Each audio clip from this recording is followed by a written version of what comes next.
What is going on guys. So మనం already turbines అనేది restart చేసుకున్నాం, హైడ్రాలిక్ ఇంజిన్స్ అనేది రీస్టార్ట్ చేసుకున్నాం. ఇప్పటిదాకా చాలా వీడియోస్ చేస్తాం. హైడ్రాలిక్ ఇంజిన్స్ అనేది రీస్టార్ట్, ఫ్లూయిడ్ మెకానిక్స్ అనేది రీస్టార్ట్ చేసుకున్నాం, మనం మానోమీటర్స్ చెప్పుకున్నాం, and impact of jets concept start చేసుకున్నాం, అండ్ వెలాసిటీ ట్రయాంగిల్స్ అలా కూడా మనం నేర్చుకున్నాం వెలాసిటీ ట్రయాంగిల్స్. సో ఇప్పుడు ఈ వెలాసిటీ ట్రయాంగిల్స్ కాన్సెప్ట్ యూస్ చేసే మనం హైడ్రాలిక్ మిషన్స్ కాన్సెప్ట్ పెడతాం. ఎందుకంటే మన హైడ్రాలిక్ మిషన్స్ అంటే మనం తెలుసుకోవాల్సింది టర్బైన్స్ యొక్క యూస్, టర్బైన్స్ యొక్క పర్పస్ మాత్రమే కాకుండా ఆ టర్బైన్ మీద వాటర్ స్ట్రైక్ చేసిన తర్వాత వాటి యొక్క పవర్ ఎలా డెవలప్ అవుతుంది, ఎంత ఫోర్స్ డెవలప్ అవుతుంది, ఎంత ఎఫిషియన్సీ వస్తుంది, ఎంత వర్క్ డన్ వస్తుంది, ఇలాంటివన్నీ మనం తెలుసుకోవాలి. సో తెలుసుకోవాలంటే కూడా బేసిక్గా ఈ ఇంపాక్ట్ ఆఫ్ జెట్స్ అనే కాన్సెప్ట్, వెలాసిటీ ట్రయాంగిల్ వేయడం అనేది పక్కాగా మనకి రావాలి. ఇది వస్తేనే ఇప్పుడు బేస్డ్ ఆన్ కండిషన్ చేంజ్ బట్టి కూడా మనం ఈ ట్రయాంగిల్ మనం మోడిఫై చేస్తుంటాం. సో ఫస్ట్ ఈ వెలాసిటీ ట్రయాంగిల్ మనకి క్లియర్గా ఫస్ట్ ఈ వీడియో చూసే ముందే మీరందరూ కూడా ఈ వీడియో చూసేటప్పుడు ముందే ఒకసారి impact of jets, velocity triangles క్లారిటీగా ఒకసారి అర్థం చేసుకోండి. అది చూసిన తర్వాత ఈ వీడియో దగ్గరికి రండి, ఎందుకంటే అది అర్థం కాకపోతే ఇది రాదు. సో మనం ఇంపాక్ట్ ఆఫ్ జెట్స్ సంబంధించిన ఒకసారి మనం రివైజ్ చేసుకుందాం. అక్కడ ఏం చెప్పుకున్నాం మనం ఇంపాక్ట్ ఆఫ్ జెట్స్ కాన్సెప్ట్లో? ఒక మూవింగ్ కర్వ్డ్ ప్లేట్ ఉంటే కనుక, for example consider A moving curved plate. ఒక మూవింగ్ కర్వ్డ్ ప్లేట్ మీద టాంజెన్షియల్గా వాటర్ ఎంటర్ అయి వెళ్తుంటే అప్పుడు మన వర్క్ ఫోర్స్ని కనుగొనడానికి ఏం చేస్తాం మనం? అప్పుడు ఇక్కడ నుంచి నాజిల్ స్ట్రైక్ చేస్తుంది అనుకుంటే, సో దీన్ని ఇలా ఒకటి రాసుకుని V1తో ఎంటర్ అవుతుంది కాబట్టి V2తో బయటకు రావాలనుకున్నాం. అండ్ వెలాసిటీ ఎప్పుడు కూడా మనకి వెలాసిటీ ఇలా మనకి ఎక్స్ వైలో కాకుండా ఒక యాంగిల్ థింక్లోనే ఉన్నప్పుడు దాన్ని V cos θ, V sin θ ఇలా రాసుకుంటాం. సో అదే ఇక్కడ వెలాసిటీ ట్రయాంగిల్ కాన్సెప్ట్ వచ్చేటప్పటికి VW VFగా డివైడ్ అవుతాయి, VF VW. సో ఇక్కడ వచ్చే వెలాసిటీని కూడా మనం ఇలా మనం డివైడ్ చేసుకుంటాం, టూ కాంపోనెంట్స్గా సెపరేట్ చేసుకుంటాం. ట్రయాంగిల్లో వస్తుంది మనకి. సో ఈ ట్రయాంగిల్ వచ్చేది ఏమవుతుందంటే ఇదంతా ఏంటిదంతా VW, ఇది VF, అండ్ ఇక్కడ కూడా VW, ఇక్కడ కూడా VF. ఓకే, నెక్స్ట్ అంటే ఇప్పుడు VW1 VF1, VW2 VF2, and next తర్వాత ఏంటి మనకి ప్లేట్ అనేది మూవ్ అవుతుంది కదా. సో ప్లేట్ మూవ్ అయ్యే మోషన్ కూడా U1 U2 కింద మనం చూపిస్తాం. ఎందుకంటే ఇక్కడ ప్లేట్ స్ట్రైక్ అయిన తర్వాత ఇక్కడ ఉండదు. ఇక్కడ చూడండి, సపోజ్ ఇలా ఉంది, ప్లేట్ ఇలా స్ట్రైక్ అయిన తర్వాత ఫిక్స్డ్ ప్లేట్ అనుకోండి, ఫిక్స్డ్ ప్లేట్ ఇలా స్ట్రైక్ అయిన తర్వాత ఇలా వాటర్లో వెళ్ళిపోతాయి. కాకపోతే this is not fixed plate, is moving plate condition. So water strike అయిన తర్వాత ఈ ప్లేట్ కూడా ట్రావెల్ అయి వెళ్తుంది దూరానికి. సో అందుకే U1 U2 కూడా ఇక్కడ రాసుకుంటాం. సో ఇది U ఉంది కదా, సో ఇక్కడ మనకి ఇనీషియల్ కాబట్టి ఇక్కడ U1 వస్తుంది, ఫైనల్ కాబట్టి అవుట్ సైడ్లో మనకి U2 వస్తుంది, ఓకే. సో ఇలా మనం కనెక్ట్ చేసుకుంటుంటాం. సో ఇక్కడ ఇదేమవుతుందంటే VR1 అవుతుంది, అండ్ ఈ డిస్టెన్స్ వచ్చేటప్పటికి U2 అవుతుంది, అండ్ ఈ డిస్టెన్స్ వచ్చేటప్పటికి VR2. సో అది మనకి ఏమొచ్చినాయి, మనకి వెలాసిటీ వచ్చింది, velocities of jets before striking, after striking, VW1 whirl velocity, flow velocity VF1 VF2, relative velocity VR1 VR2, U1 U2 కూడా వచ్చాయి. సో ఈ కాన్సెప్ట్స్ యూస్ చేసి మనం అక్కడ ఫార్ములా కూడా డెరైవ్ చేసుకున్నాం. ఒక్కొక్క ట్రయాంగిల్ మనం తీసుకున్నాం. మనం force excepted by jet Fx = ρ initial minus final అనుకున్నాం. Initial velocity VR1 cos θ, VR2 cos θ అనుకున్నాం. సో దాన్ని బట్టి మనం మొత్తం డెరైవ్ చేసుకుంటూ వెళ్ళాం మొత్తం అంతా.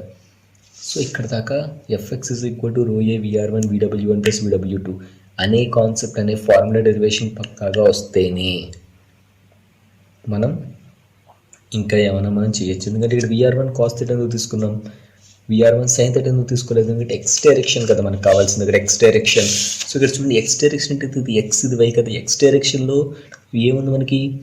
VR1 cos θ, కాస్ డైరెక్షన్లో ఉంది VR1 cos θ. VR1 cos θ ఎందుకు తీసుకున్నారండి అంటే ఎక్స్ డైరెక్షన్లో మనం VR1 cos θ తీసుకుంటాం, వై డైరెక్షన్లో VR2 cos φ తీసుకుంటాం. అది ఆల్రెడీ మనం చాలా జెట్స్ కాన్సెప్ట్ చూసుకుంటూ వచ్చాం కాబట్టి అది వచ్చింది. సో ఇక్కడ కూడా అదే. సో ఈ ఇంపాక్ట్ జెట్స్, ఈ టర్బైన్స్కి వచ్చేటప్పటికి మనం ఇప్పుడు టర్బైన్స్కి వచ్చేటప్పటికి టర్బైన్స్లో మనం డైరెక్ట్గా టర్బైన్స్. సో ఇప్పుడు మన టర్బైన్స్లో మనం 3 టైప్స్ ఆఫ్ టర్బైన్స్ మనం డిస్కస్ చేసుకుంటాం. Pelton, Francis, Kaplan. So Pelton, Francis, Kaplan. So ఈ పెల్టాన్, ఫ్రాన్సిస్, కెప్లాన్ మూడింటికి, ఈ Pelton turbine, Francis turbine, Kaplan turbine మూడింటి గురించి ఒక్కొక్క దాని గురించి ఫస్ట్ మనం దానికి ఒక కన్స్ట్రక్షన్ అండ్ వర్కింగ్ తెలుసుకోవాలి. సో పెల్టాన్ టర్బైన్ ఎలా ఉంటుంది, ఫ్రాన్సిస్ టర్బైన్ ఎలా ఉంటుంది, కెప్లాన్ టర్బైన్ ఎలా ఉంటుంది. Pelton turbine is a impulse turbine. Francis and Kaplan are reaction turbines. Okay, Pelton turbine is a tangential flow impulse turbines. అంటే మనకి nozzle అనేది బ్లేడ్ యొక్క నాజిల్ మీద స్ట్రైక్ జస్ట్ టాంజెన్షియల్ కట్ వెళ్ళిపోతుంది మనకి. సో దాని పిక్టోరియల్గా మనం డయాగ్రామ్ చూద్దాం. ఫ్రాన్సిస్ టర్బైన్ కూడా మనకి, ఫ్రాన్సిస్ టర్బైన్ అంటే ఏంటి, Francis turbine is A reaction turbine and reaction turbine. So మూడింటి యొక్క కన్స్ట్రక్షన్ వర్కింగ్ గురించి మనం డయాగ్రమెటికల్గా మనం క్లారిటీగా డిస్కస్ చేసుకుంటే మనకి దీని గురించి మనకి ఈజీగా అర్థమవుతుంది. పెల్టాన్ టర్బైన్లో బకెట్స్ ఉంటాయి, బకెట్ ఏ షేప్లో ఉంటుంది, అది స్ట్రైక్ చేసిన తర్వాత బకెట్ ఎలా తిరుగుతుంది, ఆ వాటర్ ఎలా స్ప్లిట్ అవుతుంది, అదంతా కూడా మనం ప్రాక్టికల్గా తెలుసుకోవాల్సిన విషయమే. అది ప్రాబ్లమెటిక్గా తెలుసుకోవాల్సిన విషయం కదా. దాని గురించి మనం థియరిటికల్గా మనం చదివి ఓన్గా రాయొచ్చు Pelton turbine, Francis turbine, Kaplan turbine గురించి. కానీ ఈ వీడియో యొక్క మెయిన్ ఉద్దేశం వీటి యొక్క ప్రాబ్లమెటిక్ అప్రోచ్ దృష్ట్యా ఎలా ఫోకస్ చేయాలి అనేది చూద్దాం. So first letters go to Pelton. So Pelton turbine ఎలా పనిచేస్తుంది, పెల్టాన్ టర్బైన్ మనకి ఎలా పనిచేస్తుంది. పెల్టాన్ టర్బైన్ ఒక బకెట్, ఓకే, ఒక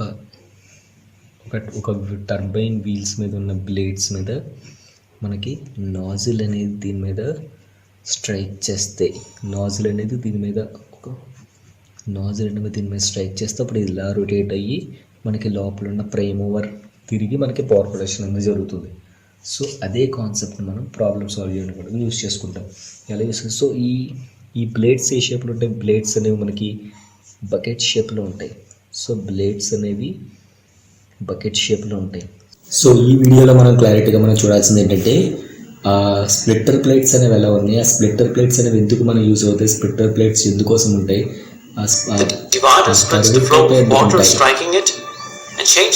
ఎందుకుంటాయి, కర్వ్డ్ ప్లేట్స్ ఎందుకుంటాయి, ఆ కప్ షేప్ ఎందుకుంది, బకెట్ షేప్ ఎందుకుంది, మనకి క్లారిటీ తెలియాలి. ఎందుకంటే మనకి వాటర్ స్ట్రైక్ అయిన తర్వాత చూడండి, వాటర్ స్ట్రైక్ అయిన తర్వాత అది ఏమవ్వాలంటే మళ్ళీ ఆ బకెట్లో ఉండకూడదు. It should not store anything, మళ్ళీ కిందగా మనకి టైలర్స్లో పడిపోవాలి. సో అందుకోసం బకెట్ షేప్ పెట్టాలి. So Pelton turbine important thing అది.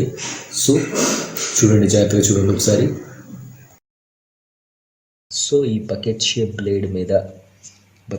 బ్లేడ్ యొక్క సెంటర్ మీద మనకి నాజిల్ అనేది, మనం వాటర్ అనేది స్ట్రైక్ చేస్తాం.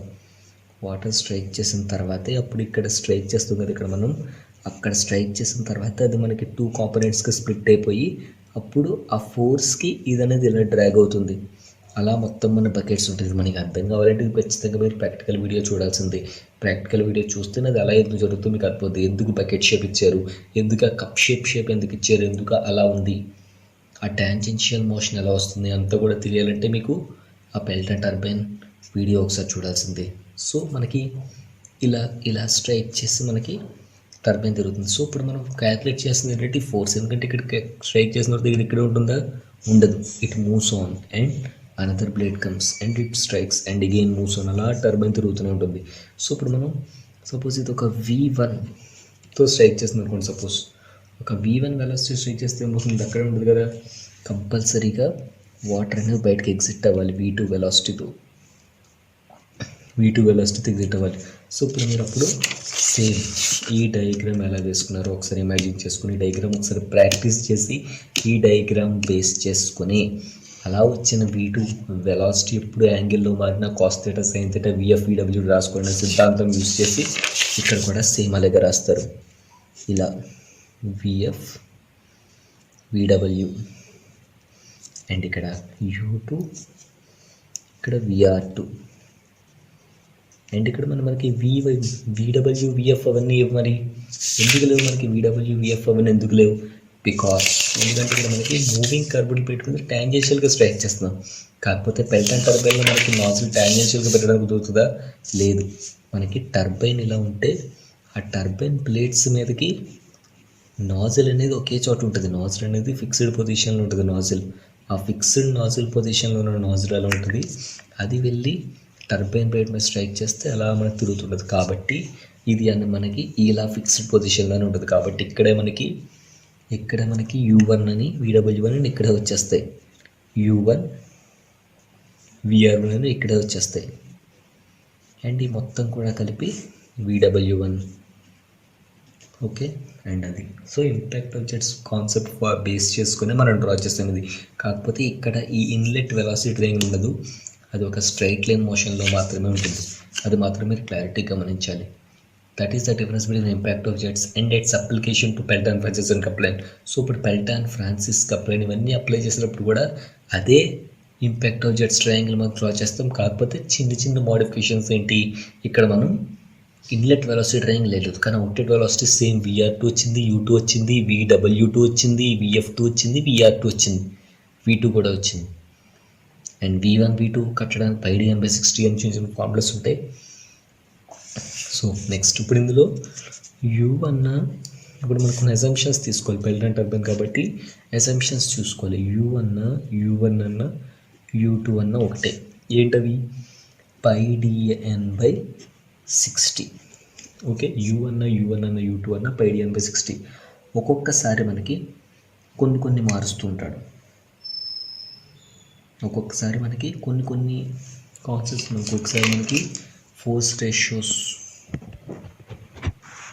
అని కొన్ని ఇస్తుంటాడు, ఫోర్స్ రేషియోస్ అని కొన్ని ఇస్తుంటాడు, పాయింట్స్ టు బి రిమెంబర్డ్ అని చెప్పి కొన్ని మనకు గుర్తుపెట్టుకోవాలి. కొన్ని ఈవెంట్ అవి ఒక్కొక్కసారి మనకి ఒకసారి మనకి ప్రికాషన్ట్ CU అని ఒకటి ఇస్తాడు, CU స్పీడ్ రేషియో. సో ఒక్కొక్కసారి మనకి స్పీడ్ రేషియో అనేది ఒకటి మెన్షన్ చేస్తాడు. స్పీడ్ రేషియో అనేది ఇస్తాడు. స్పీడ్ రేషియో ఒకవేళ సపోజ్ స్పీడ్ రేషియో 0.3 to 0.8 అని ఇస్తాడు. ఎందుకు ఇస్తాడు స్పీడ్ రేషియో అనేది? ఆ స్పీడ్ రేషియో ఇచ్చాడంటేనే మనం దాని అర్థం అప్పుడు యూని ఎలా తీసుకోవాలంటే ఈ స్పీడ్ రేషియో సపోజ్ ఒక CU అనుకోండి, సపోజ్ స్పీడ్ రేషియో CU అనుకుంటే CU × √2GH అని తీసుకొని అప్పుడు మనం U ఫైండ్ అవుట్ చేసి ఆ యూని ఇందులో సబ్స్టిట్యూట్ చేసి డయామీటర్ కానీ కనుక్కోవడానికి మనకి ఇది యూజ్ అవుతుంది. ఒక్కోసారి మనకి ఈ DN ఇవ్వలేదు మనకు, ఒక్కోసారి కొన్ని ప్రాబ్లమ్స్లో DN ఇవ్వడు, స్పీడ్ రేషియో అని ఇస్తాడు, హెడ్ ఇస్తాడు. అలాంటప్పుడు CU √2GH చేసుకొని U ఫైండ్ అవుట్ చేసి ఆ యూని వీటిల్లో మనం సబ్స్టిట్యూట్ చేసుకొని సాల్వ్ చేసుకోవచ్చు. అండ్ అలాగే V1 అంటే ఏంటి మనకి? V1 అంటే inlet velocity of triangle is equal to √2GH, ఈ కామన్ ఫార్ములాస్. అండ్ నెక్స్ట్ మనకి ఇప్పుడు force formula. So force formula ఏంటి? Fx ఈజ్ ఈక్వల్ టు, ఇక్కడ మనకి f x formula net velocity f x formula ఏముంది? ఎఫెక్స్ ఫార్ములా ఏంటి మనకి వచ్చింది లాస్ట్కి? అదే ఫార్ములా ఇక్కడ కూడా రాస్తాం. ρA VR1 × VW1 + VW2, ఇదే ఫార్ములా రాస్తాం. సో ఇదే ఫార్ములా రాసుకున్నాము. ఇదే ఫార్ములా యూస్ చేసుకొని ఇది ఫోర్స్. అండ్ నెక్స్ట్ ఇందులో మనం ఇది ఫోర్స్ అయితే వర్క్ డన్ ఏమనుకున్నాం? వర్క్ డన్ ఎప్పుడు కూడా ఫార్ములా ఏంటి? Fx × Uఏ కదా మనకి, Fx × U పవర్కి వర్క్ డన్ బై 1000 kilowatts పవర్. ఇప్పుడు మనకి ఇందులో ఇప్పుడు నెక్స్ట్ ఏంటంటే ఇప్పుడు మనకి work done per unit weight అనే ఫార్ములాస్ ఉన్నాయి. కొన్ని ఫార్ములాస్ ఉన్నాయి. Work done per unit weight of water. Work done per unit weight of water అంటే work done per second by weight. Work done per second by weight. ఇప్పుడు ఇది work done per second అయితే so ఏమవుతుంది ఇప్పుడు? Fx × U అంటే Fx అంటే ఏంటి మనకి? ρA VR1 × VW1 + VW2 by what is formula for weight? Weight అంటే ఏంటి? ఇప్పుడు మన చిన్నప్పుడు నేర్చుకున్న ఫార్ములా ఏంటంటే మాస్ ఇంటూ గ్రావిటీ. ఇక్కడ మనం ఇంపాక్ట్ ఆఫ్ జెట్స్ కానీ హైడ్రాలిక్ టర్బైన్స్ కానీ ఎక్కడ మాస్ అని వచ్చిందంటే, మాస్ అని వస్తే మాస్ని ఇప్పుడు కూడా మనం రో ఏవీగా మార్చుకోవాలి. రో ఏవి1 ఇంటూ జీ. ఎం అంటే ఇక్కడ ఎంగా రాసుకోకూడదు. ఎం ఈజ్ ఈక్వల్ టు రో ఏవి1. సో ఇక్కడ ఉన్నారు రో ఏ క్యాన్సిల్ అయిపోయింది. విఆర్1 అన్న వి1 అన్న ఒకటే. సో ఏమవుతుందంటే 1/g into VW1 plus VW2. ఇది work done per unit weight of water. Next hydraulic efficiency.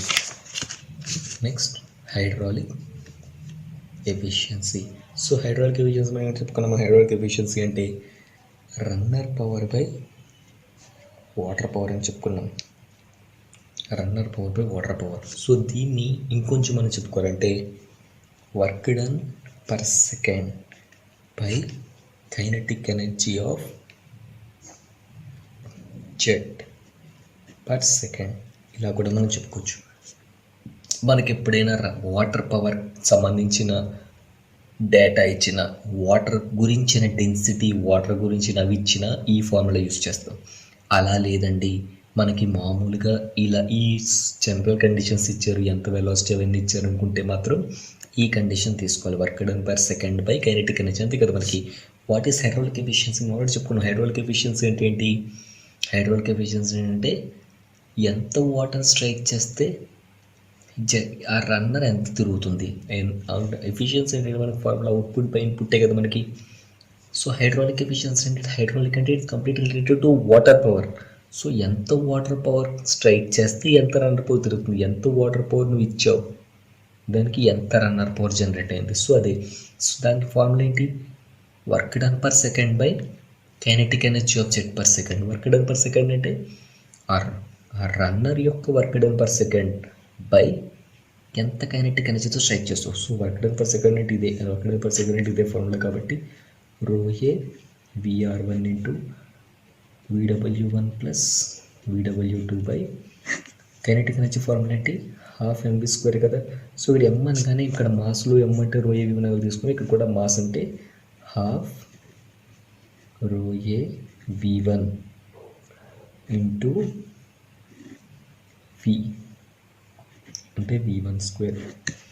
ఏమవుతుంది ఇక్కడ రో ఏ ఒక విఆర్1, ఇక్కడ ఒక వి1 పోతుంది. అప్పుడు ఏమవుతుంది ఇక్కడ 2u ఇంటూ ఇక్కడ 2 పైకి వెళ్ళిపోతుంది. 2 into VW1 plus VW2 by v1². Okay. So then next, this is the formula for hydraulic efficiency. ఒక ఫార్ములా. సో ఈ ఫార్ములాస్ డేటా అంతా కూడా మనం ఎప్పుడైనా ప్రాబ్లం ఇచ్చినా, మనకి ఏ ప్రాబ్లం ఇచ్చినా సరే మనకు ఒక్కొక్కసారి మనకి ఫార్ములాస్ రిటేషన్ స్ట్రైక్ అవ్వవు. కాకపోతే మనకు తెలిసిన చిన్న ఫార్ములాస్ ఏంటి, ఈ ఫార్ములా అనేది మనకి పక్కా గుర్తుంటుంది. ఎఫ్ఎక్స్ ఇస్ ఈక్వల్ టు రోఏవిఆర్విడబ్ల్యూ ప్లస్ విడబ్ల్యూడీ పక్కా గుర్తుంటుంది. దాన్ని బట్టి వర్క్ డన్ అంటే force into moving velocity, and power అంటే వర్క్ డన్ బై 1000 అది మనం కట్టగలం. And work done per unit weight అనగానే బై ½ mv². మనం మీకు ఒకసారి ఈ ఫార్ములా మీకు గుర్తుండదు, కాకపోతే వర్క్ డన్ బై వెయిట్ అని గుర్తుంటుంది కదా. వెయిట్ అంటే మాస్ ఇంటూ గ్రావిటీ, కాబట్టి మాస్ అంటే రో యూనిట్. అక్కడ మనం డెరైవ్ చేసుకొని v r one is equal to v r one concept use చేసి ఈ ఫార్ములా తెచ్చుకోవచ్చు కదా. So it all relates to practice. ఎంత ప్రాక్టీస్ చేస్తే మనకి ఫార్ములాస్ అక్కడ పడతాయి. మనకు ఒకవేళ ఎగ్జామ్లో ఒక సర్టెన్ ప్రాబ్లం ఇచ్చినప్పుడు మనకి ఫార్ములాస్ ఏం గుర్తు రాకపోయినా ఈ ఇంపాక్ట్ ఆఫ్ జెట్స్ కాన్సెప్ట్ గుర్తుండి, impact of jets water strike చేసిన తర్వాత మనం ఎలాగా మనం వీడివి కాస్ థీటాలు ఎందుకు తీసుకుంటాం, సైన్ థీటాలు ఎందుకు తీసుకోం, ఆ రీజనింగ్ ఒకసారి తెలిస్తే ఈజీగా ఇవన్నీ మనం సాల్వ్ చేయొచ్చు. పెల్టాన్ టర్బైన్ అంటే మనకి ఇంపల్స్ టర్బైన్ కాబట్టి ఇలా వచ్చింది. ఫ్రాన్సిస్ టర్బైన్లో మేబీ మారచ్చు, కాకపోతే ఇదే వెలాసిటీ ట్రయాంగిల్ సిద్ధాంతం. ఈ వెలాసిటీ ట్రయాంగిల్ సిద్ధాంతం యూజ్ చేస్తే మనం అక్కడ కూడా కడతాం. So this is hydraulic efficiency formula. Next ఇంకేం పట్టుకొచ్చాను, హైడ్రాలిక్ ఎఫిషియన్సీ వచ్చింది. నెక్స్ట్ ఇప్పుడు మనకి ఇందులో మ్యాక్సిమం కండిషన్ మనకి ఇస్తారు ఒకసారి. Maximum condition. సో చూడండి, మనకి హైడ్రాలిక్ ఎఫిషియన్సీ యొక్క మెయిన్ ఫార్ములా ఏంటి? హైడ్రాలిక్ ఎఫిషియన్సీ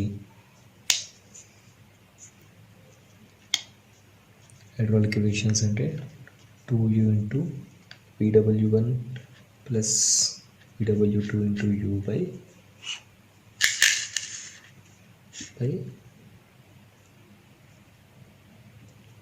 V1 square అనుకున్నాం. అదే 2U into VW1 plus V1 square. కాకపోతే ఇక్కడ మనకి కొన్ని కండిషన్స్ ఉన్నాయి. ఏంటంటే ఇప్పుడు ఇక్కడ మనం చూడండి, ఇప్పుడు ఇందులో VW1 ఏంటంటే సింపుల్గా VW1 అన్న V1 అన్న ఒకటేనా?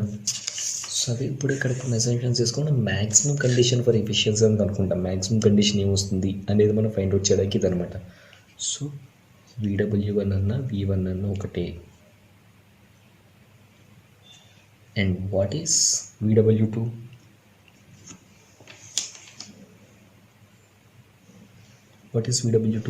VR2 cos phi minus U2. ఎందుకు ఇది నేను డైరెక్ట్గా వేసాను? ఎందుకంటే మనం ఇంపాక్ట్ ఆబ్జెక్ట్స్లో మనం ఆల్రెడీ కనుక్కున్నాం. ఇక్కడ మనం కాస్ ఫై VW2కి మనం సెపరేట్ కండిషన్ రాసుకున్నాం. ఎందుకంటే మనకి VW అనేది సెపరేట్గా రాదు. ఎందుకంటే ఇక్కడ చూడండి, ఇక్కడ మనం VW2కి కాస్ ఫై యూస్ చేసి ప్రెడిక్షన్ తెచ్చుకున్నాం. VR2 cos phi is equal to U2 plus VW2 ఆ కండిషన్తో VW2 నేను బయటకు తీసుకొచ్చాను. సో అందుకే నీకు ప్రీరిక్విజిట్ ఫ్యాక్టర్ ఏంటంటే వీటన్నిటికీ ఇంపాక్ట్ ఆబ్జెక్ట్స్ పర్ఫెక్ట్గా అర్థం కావాలి. సో ఇది వచ్చింది. సో ఏమవుతుంది? 2U into V1 plus what is VR2? ఇక్కడ మనకి VR2 అంటే ఏంటి? VR2 అన్న V1 అన్న ఏంటి? మనకి VR2 అన్న VR1 అన్న ఒకటే. ఏంటి ఇక్కడ వాట్ ఈస్ VR1 అంటే ఏంటి? ఈ టోటల్ నుంచి అదే కదా, V1 మైనస్ UY కదా మనకి ఉన్నది, V1 మైనస్ UY కదా. సో అక్కడ అది రాస్తాను, V1 minus U cos phi minus U. ఇక్కడ U1 అన్న U2 అన్న ఒకటే కాబట్టి నేను డైరెక్ట్గా అలా రాస్తున్నాను బై V1 స్క్వేర్. ఏముంది సాల్వ్ చేస్తే 2U into V1 minus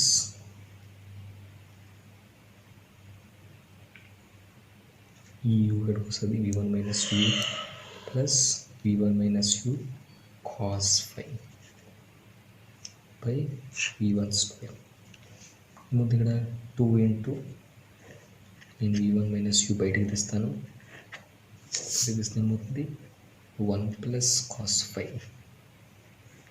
into U by V1 square. ఎందుకు ఇలా వచ్చింది చూడండి, V1 plus V1 minus U cos. ఎందుకంటే ఇక్కడ చూడండి, ఇక్కడ VR2 cos ఉంది కదా, VR2ని VR1 అన్న VR2 అన్న ఒకటే. ఇక్కడ మనం VR1 అంటే V1 minus U1, సో అందుకే V1 minus Uగా రాశాను. ఈ డయాగ్రామ్ చూడండి, ఈ డయాగ్రామ్ చూస్తే అర్థమవుతుంది. డయాగ్రామ్ చూసి సరిపోతుంది. ఇక్కడ V1 అన్న ఇక్కడ ఫైనల్గా వచ్చి VR2 అన్న VR1 అన్న ఒకటే. బేసిక్ కండిషన్స్ అని. సో బేసిక్ కండిషన్స్ దృష్ట్యా మనం తీసుకుంటాం. అండ్ నెక్స్ట్ ఇప్పుడు మనకి ఇందులో మ్యాక్సిమం ఎఫిషియన్సీ కావాలంటే డిఫరెన్షియేట్ చేయాలి. సో ఇప్పుడు కూడా మనకి మ్యాక్సిమం ఎఫిషియన్సీ కండిషన్ ఎలా ఉంటుందంటే, మ్యాక్సిమం ఎఫిషియన్సీ కండిషన్ ఎప్పుడు కూడా డెరివేటివ్ ఉంటుంది. Derivative of efficiency is equal to 0కి ఈక్వల్ అవుతుంటుంది. సో ఇక్కడ వచ్చింది అంతా డెరైవ్ చేస్తే with respect to d/du of 2 into V1 minus U into 1 plus cos phi by V1 square into U is equal to 0కి equal చేయాలి. So derivative చేస్తే మరి కాన్స్టెంట్స్ అన్నీ బయటకు వచ్చేస్తాయి. ఇక్కడ కాన్స్టెంట్స్ ఉన్నాయి, ఇక్కడ constants 2 into 1 plus cos phi by V1 square constant. So V1 minus U into U మాత్రమే ఉంది, ఈక్వల్ టు 0. సో టోటల్గా మనకి ఎలా వస్తుందంటే U is equal to V1/2 అనేది మనకి last question. U is equal to V1/2 అంటే ఈ కండిషన్లో మనకి మ్యాక్సిమం ఎఫిషియన్సీ అనేది చూపిస్తుంది.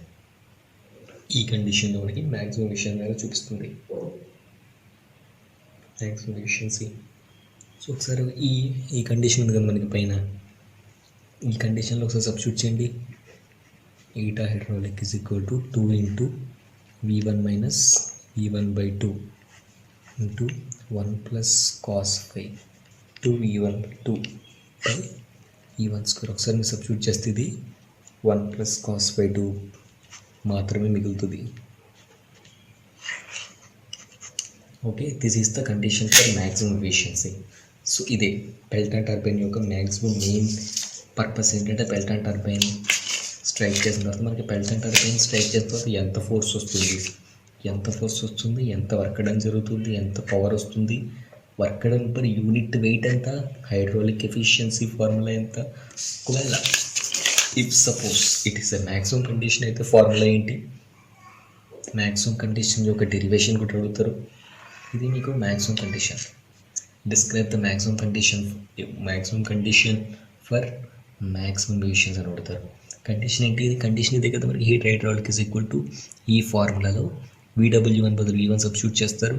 VW2 అంటే VR2 cos V minus U2 substitute చేస్తారు. అందులో VR2 అంటే VR1 కాబట్టి V1 మైనస్ U1గా మారుస్తారు. cos UR రాస్తారు. U1 అంటే U1 అన్న U2 అన్న U1 ఒకటి అనుకుంటాం. అండ్ నెక్స్ట్ ఇలా రాస్తే ఈ ఫార్ములా వస్తుంది.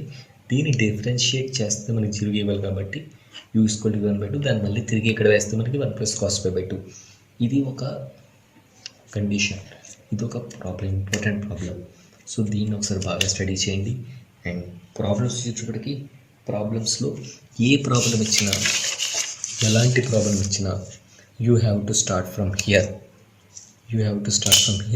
మనకు కొన్ని ఫార్ములాస్ ఏంటంటే ఇప్పుడు you have to start from here. And అప్పుడు స్టార్ట్ చేసి ఈ పెల్టన్ టర్బైన్లో ఫార్ములాస్ చెప్తాను చూడండి.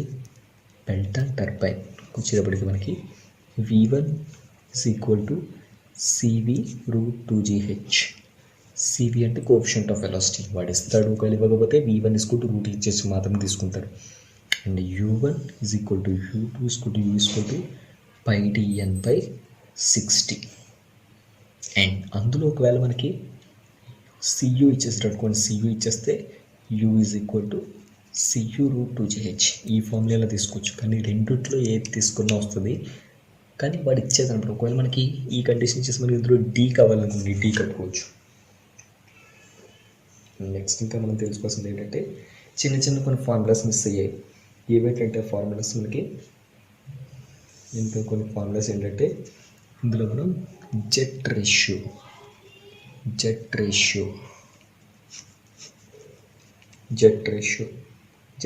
అంటే ఏంటి, M is equal to capital D by small d. ఇక్కడ D అంటే ఏంటి, diameter of nozzle. Capital D అంటే mean diameter of Pelton wheel. Diameter of nozzle. Jet ratio అంటే ఎన్ని జెట్స్ కావాలి, దానికి ఎన్ని జెట్స్ కావాలంటే ఇక్కడ చెప్తాను jet ratio. And number of buckets, ఎన్ని బకెట్స్ ఉండాలి, ఎన్ని బకెట్స్ మనం ఇచ్చే డిశ్చార్జ్కి ఎన్ని బకెట్స్ కావాలి అంటే Z is equal to 15 plus D by 2D. 15 plus 2 by 2 number of buckets. And number of jets. అంటే ఎన్ని జెట్స్ మనకి పడతాయి, jet ratio number of jets. Number of jets is equal to capital Q by small q. Capital Q అంటే total discharge of turbine by discharge for one jet.